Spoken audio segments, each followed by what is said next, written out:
మధ్య గొడవలు జరగకుండా మాట్లాడకుండా ఉండటం వేరు, సంబంధం లేకుండా కులాన్ని తీసుకొచ్చి మాట్లాడటం తప్పు కదా. ఓహో, మరి కనీసం నన్ను గెలిపించడానికి మన కులపోలేని మన కోటేరని ఈ పవన్ కళ్యాణ్ గారు చెప్తే ప్రవచనాలు ఉన్నాయి మీకు.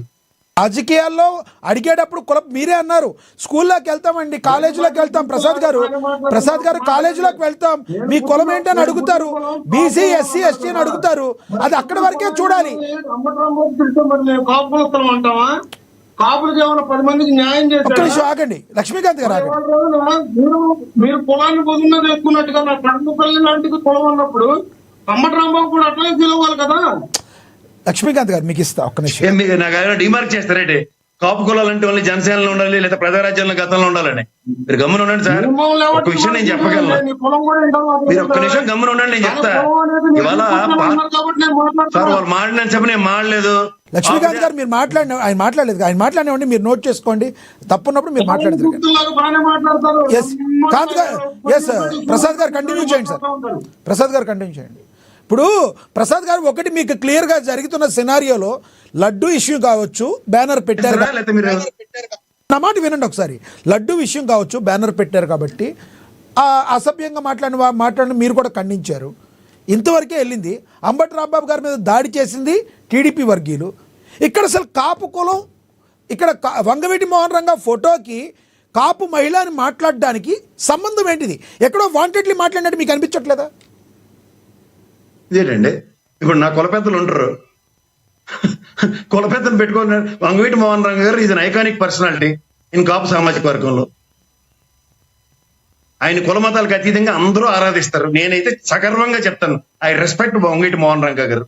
నాకు ఆయన భావజాలం చాలా ఇష్టం. నేను ఖచ్చితంగా చెప్తున్నాను కరాఖండిగా. ఎందుకంటే ఆయన ఏ రోజు కులం చూసుకోలే. ఒక బ్రాహ్మణ యువతులు ఆ రోజు కాలేజీలో ఏడిపిస్తున్నప్పుడు నిలబడిన విధానం, అడిగిన దానికి చెప్పకుండా మీరు వంగవీటి మోహన్ రంగ గారి గురించి, అదే ఆయన గురించి అందరికీ తెలుసు. అంబటి రాంబాబు గారు వాళ్ళ డాటరు, ఏం చెప్పాలి, వాళ్ళ డాటరు నేను ఒక కాపు మహిళని అనే మాటను ఎందుకు మాట్లాడారు అక్కడ కులం, దాని గురించి చెప్పండి మీరు. నేను అదే చెప్తున్నాను సార్. ఇప్పుడు తనకి అంబటి రాంబాబు గారి మీద దాడి జరిగినప్పుడు ఆ అమ్మాయి మాడితే నేను మాడొచ్చు. ఆ అమ్మాయి ఇంట్లో ఉన్నప్పుడు ఆ అమ్మాయి మీద దాడి జరిగినప్పుడు మరి అమ్మాయి తన సామాజిక వర్గం గురించి కాకపోతే ఇంకెలా మాట్లాడుతుంది? అదేంటి సార్ అన్నట్టు జస్ట్ మీరు కాదు, నేను చెప్పేది వినండి. చెప్పండి. ఇప్పుడు తెలుగుదేశం పార్టీ అనగానే మేజర్ చంక్ చౌదరీస్ పార్టీస్ అంటారు. అలాగే కాంగ్రెస్ పార్టీ అంటే గతంలో రెడ్డి కాంగ్రెస్ అంటే టైప్ లో ఉండేది. ఇప్పుడు వైఎస్ఆర్సీపీ అనగా రెడ్డి పార్టీ అనేస్తున్నారా అంటలేదా? జనరలైజ్ చేద్దాం. ఇప్పుడు వాళ్ళ పరిస్థితి, వాళ్ళ ఒక మైనర్ సామాజిక వర్గంగా ఆ పార్టీలో ఉన్నప్పుడు ఐడెంటిటీ అన్నది ఎవరైనా ఎస్టాబ్లిష్ చేసుకోవాలో వద్దా? ఎందుకంటే రాజకీయాల్లో కుల ప్రాతిపదిక మీద certain percentage of reservations in cabinet లో కానీ లేదా మంత్రివర్గంలో తీసుకుంటున్నప్పుడు ఇవన్నీ ప్రయారిటైజేషన్. మీరు అంటారు ఇక ఆధార్ కార్డు మీద కూడా కులం పేరు కూడా వేయాలంటారు, మీకు పేరు కాకుండా ఐడెంటిటీ కోసం. నా పేరు లక్ష్మీ, నాది సోన్సో, మీరు మీ పేరు సోన్సో అని ఇక కులం పేరు ప్రతి దాని మీద కూడా ఐడెంటిటీ కోసం ఏంటారు. దానికి సమయం సందర్భం ఉంటుంది కదా సార్. మీరు కూడా నాకు తెలిసినంత వరకు అలా మోహన్ బాబు గారి యూనివర్సిటీలో ఒక దగ్గరే నాకు తెలిసి పేరులో క్యాస్ట్ మెన్షన్ చేయకుండా ఉంది. ఈవెన్ నేను చదివిన ఆంధ్ర యూనివర్సిటీలో కానీ, సెంట్రల్ యూనివర్సిటీలో కానీ, ఉస్మానియా యూనివర్సిటీలో కానీ నేను క్యాస్ట్ నింపే ఇచ్చాను. మీరు క్యాస్ట్ అన్న దాని మీద నేను అండర్లైన్ చేసి ఒక విషయం చెప్తున్నాను అందరికి. క్యాస్ట్ ఎందుకు మెన్షన్ చేయమంటారంటే prioritization for reservations, not for everybody. ఇప్పుడు వెనుకబడి, ఇప్పుడు మనకి economically backward caste, economically EBC quota ఉంది కదా, అందులో బ్యాక్వర్డ్ క్యాస్ట్ అన్నది కాదు, ఎకనామికలీ బ్యాక్వర్డ్ దానికి కూడా వేయడానికి క్యాస్ట్ పరంగా మనం శాలరీ సర్టిఫికేట్ లో చేస్తాం అనుకోండి, దానికి అప్పుడు ఇవ్వడానికి. నేను అనేది అదే, అలాంటి దానికి యూజ్ చేయాలి. కానీ అసలు నా మీద దాడి జరిగింది, మా ఇంటి మీద ఎలా దాడి చేస్తారు, రాంబాబు గారు ఇలా చేశారు, ఓ మహిళని చూడకుండా, ఎంత మాట్లాడినా తప్పు కాదు. ఒక కాపు మహిళని చూడకుండా ఇప్పుడు దాడి చేసిన వాళ్ళల్లో వేరే కులం వాళ్ళు ఉన్నారా? అంటే ఓన్లీ టీడీపీ కార్యకర్తల కమ్మ సామాజిక వర్గం వాళ్ళు మొత్తం వచ్చి అంబటి రాంబాబు గారి మీద దాడి చేశారని ప్రొజెక్ట్ చేశారు అనుకోవాలా? దానిలో వేరే వాళ్ళు కులం వాళ్ళు లేరా? అలా కాదండి, నేనేమి వాళ్ళు ఫలానా వాళ్ళు వచ్చి దాడి చేసిన వాళ్ళ క్యాస్ట్ నేను చెప్పట్లేదు. కానీ అంబటి రాంబాబు గారి అమ్మాయి బీయింగ్ అంబటి రాంబాబు గారి అమ్మాయిగా తను కాపు కులంలో జన్మించిన అమ్మాయి, నేను కాపు నుంచి క్లెయిమ్ చేసుకుంటే తప్పేంటో నాకు అర్థం కావట్లేదు. Watts wrong in it? ఖచ్చితంగా చెప్తాను, ఎవరి క్యాస్ట్ వాళ్ళు తప్పలేదు సార్. మరే దాన్ని రెచ్చగొట్టేది ఉద్దేశం ఏముంది? ఒక నిమిషం ఇప్పుడు నేను అంటుంది ఏంటంటే జనసేనలో ఉన్న కాపు సామాజిక వర్గం అంతా వచ్చి నాకు సంఘీభావం ప్రకటించి తెలుగుదేశం మీద యుద్ధం ప్రకటించండి, నేను కాపు సామాజిక వర్గం స్టేట్మెంట్ ఏమైనా ఉంటే మీరు నేను మాడచ్చు. అదేం లేదు కదా. అదే కదా సార్ వీళ్ళు అనవసరంగా ఆవేశపడుతున్నారు. ఆవిడ అనింది అదే కదా. ఏమని ఆవిడ అనింది అదే. ఆవిడ అనింది అదే. నేను చెప్తుంది అదే. కాపు ఇప్పుడు సామాజిక వర్గం, కాపు ఆడపిల్ల మీద దాడి జరిగినప్పుడు కాపు పెద్దలుగా, అందులో పవర్ లో ఉన్న ఉప ముఖ్యమంత్రిగా రెస్పాండ్ అవ్వాలి కదా. Watts wrong in it? Ambati Rambabu గారి మీద కార్యకర్తలు తేల్చుకోండి, బట్ ఇంటి మీద ఆడపిల్లల మీద తప్పు, ఇలా స్టేట్మెంట్లు ఎక్స్పెక్ట్ చేయడం తప్పే ఉంది సార్. ఒకటి అంటుందేంటో ఒకసారి ప్లే చేయండి లక్ష్మీకాంత్ ఇప్పుడు గారు. కాన్స్టిట్యూషన్ పోస్ట్ లో ప్రజాస్వామ్యంలో ఉప ముఖ్యమంత్రి హోదాలో ఉన్నారు పవన్ కళ్యాణ్ గారు. నేను ఇందాక చెప్పినట్టు రంగా గారు కుల పెద్ద అనుకుందాం. పవన్ కళ్యాణ్ గారు కూడా ఇవాళ సామాజిక వర్గ పరంగా ఒక కాన్స్టిట్యూషన్ పోస్ట్ లో ఉన్నారు కదా. ఆయన చెప్పవలసిన ఆయన లాంటి వ్యక్తి పిలిపించాడు అనుకోండి, కాపు మహిళ అయిన అంబటి రాంబాబు గారి పిల్లల మీద, అంబటి రాంబాబు గారి ఇంటి మీద ఇంత పెద్దది జరుగుతున్న ప్రసాద్ గారు, ఇంత పెద్దది జరుగుతుంటే మీరు ఎందుకయ్యా అబ్యూజింగ్ వర్డ్స్ మాట్లాడతారని ఎక్స్ వేదికగా కూడా స్పందించరు. ఆవిడ మాట్లాడితే మాత్రం పవన్ కళ్యాణ్ గారు స్పందించాలంటారు. మీరు ఒక మాట చెప్పండి, ఇంత జరుగుతున్నప్పుడు జగన్మోహన్ రెడ్డి గారు ఈ రకంగా మాట్లాడటం కరెక్ట్ కాదని ఒక మాట అంటే ఎంత హుందాగా ఉంటుంది ఆయనకి, కాదంటారా?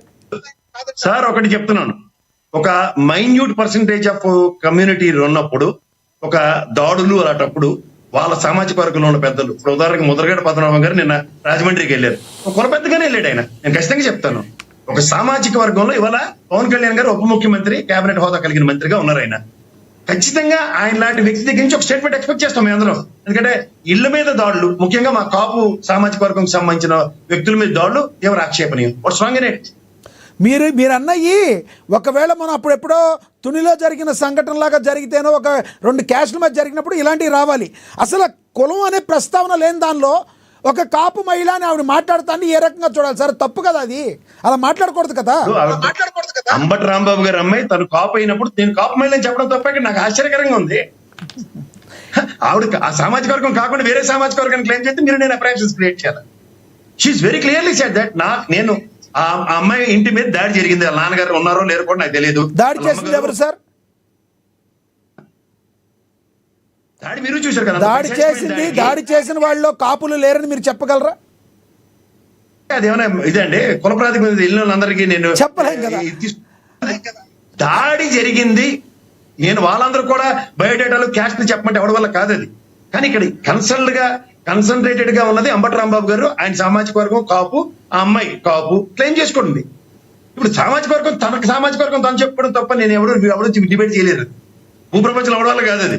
రైట్. ఇప్పుడైతే చెప్పండి ప్రసాద్ గారు, ఇప్పుడైతే చెప్పండి, జగన్మోహన్ రెడ్డి గారు పలకరింపుగా అయితే వెళ్ళారు, పరామర్శకి అయితే వెళ్ళారు. రానున్న రోజుల్లో ఏపీలో అభివృద్ధి జరగబోతుందంటారా? అసలు ఒకళ్ళ మీద ఒకళ్ళు పై చేయి సాధించుకునేందుకు ఇదే విధంగా ఉంటుంది అంటారా? అంటే అభివృద్ధి ప్రభుత్వం చేయాలి, ఆ పని ఎవరు చేయమన్నారు? అది మానేసి వచ్చి ఇల్లు ఎరగొడతా అభివృద్ధికి జగన్మోహన్ రెడ్డికి లింక్ పెడితే ఏం చెప్పలే? ఆయన నాయకులు ఇల్లు ఎరగొట్టినప్పుడు ఆయన సంఘీభావం ప్రకటిస్తే పరామర్శ కూడా చేయకపోతే ఇంకేం చేస్తారండి వాళ్ళు? ఇది మరి విడ్డూరంగానే ఆశ్చర్యకరంగానే ఉంది. అది ఎరగొడతారట, క్లెయిమ్ చేసుకుంటారు, మళ్ళీ మా అధినాయకుడు చెప్తే ఆగేవని. ఓ పక్క ఎమ్మెల్యే గారు, ప్రజాస్వామ్యంలో గెలిపించుకున్న ఎమ్మెల్యే గారు, గ్రంథాలయ కమిటీ చైర్మన్ గారు, ఎమ్మెల్యే గారు భర్త మోగాలు సమూహాలు తీసుకెళ్లి ఇల్లు ఎరగొడతారట. కానీ వాళ్ళు వెనకేసుకుని అందరూ రావాలంటే ఎలాగవుతారు? ఇది నాకు అర్థం కాదు. ఆ చిన్నపిల్ల ఏదో నేను కాపు సామాజిక వర్గం నాకు అన్యాయం జరుగుతుందని మాట్లాడట, ఆ సామాజిక వర్గం పట్టుకుని పీకుతారా? ఇదేంటంటే నాకు అర్థం కాదు, ఆశ్చర్యకరంగా లేదు.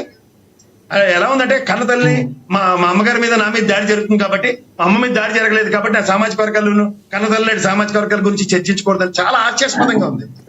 ఇవాళ ఇలాంటి క్రూషియల్ మూమెంట్ లో ఒక పెద్దలు, సామాజిక వర్గ పెద్దలుగా ముద్రగడ గారు కానీ, హరిరామజోగయ్య గారు కానీ, లేదంటే పెద్దలు పవన్ కళ్యాణ్ గారు కానీ సంఘీభావం ప్రకటిస్తే ఇల్లు మీద దాడులు తీవ్ర ఆక్షేపణీయం అని చెప్తే అప్పుడే యాక్సెప్ట్ చేస్తాం. లక్ష్మీకాంత్ గారు ఏదో అడుగుతున్నారు మిమ్మల్ని, ప్రసాద్ గారు, లక్ష్మీకాంత్ గారు ఏదో అడుగుతున్నారు మిమ్మల్ని, ఒకసారి అడగండి, క్వశ్చన్ అడగండి లక్ష్మీకాంత్ గారు. కాదండి, మరి ముద్రగడ్డ గారి పేరు లేకపోతే మీ పార్టీలో ఉన్న నాయకుల పేర్లు చెప్పుకోవచ్చు కదా. మరి పొలం కోపడి పెట్టి పవన్ కళ్యాణ్ గారి పేరు ప్రస్తావన ఎందుకు తీసుకొచ్చారు? ఆవిడ ఇప్పుడు ఇంతకీ కాపు కులం నేను చెప్తున్నాను, ఆవిడ ఏంటికి వెళ్ళింది మరి కోడలుగా?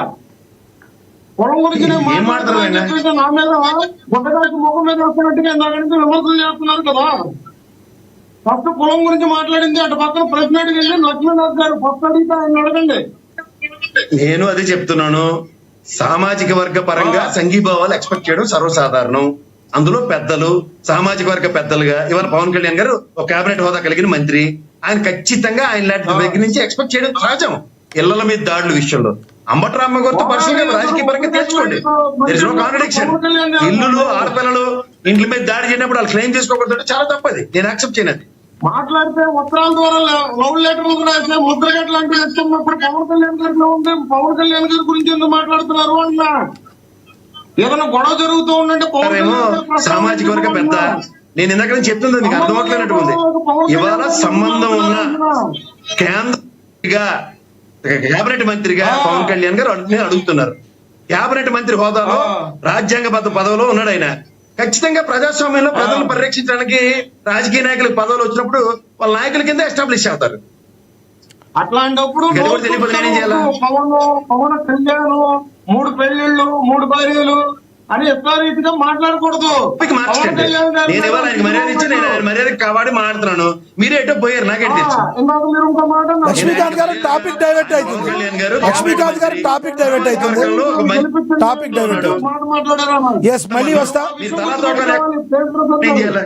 ఈ రోజు దాకా పవన్ కళ్యాణ్ గారి పర్సనల్ లైఫ్ నేను ఎప్పుడు చర్చించలే. అక్కడ అది తెలుసుకోండి ఫస్ట్. ఈ ఎలక్షన్ కి నిలబడమని చెప్పేసి అని అన్నారు. ఇవాళ రోజున మాకు ఏ పదవులు లేకపోయినా కానీ జనసేన ఒకటి చెప్పండి ప్రసాద్ గారు ఒకటి చెప్పండి.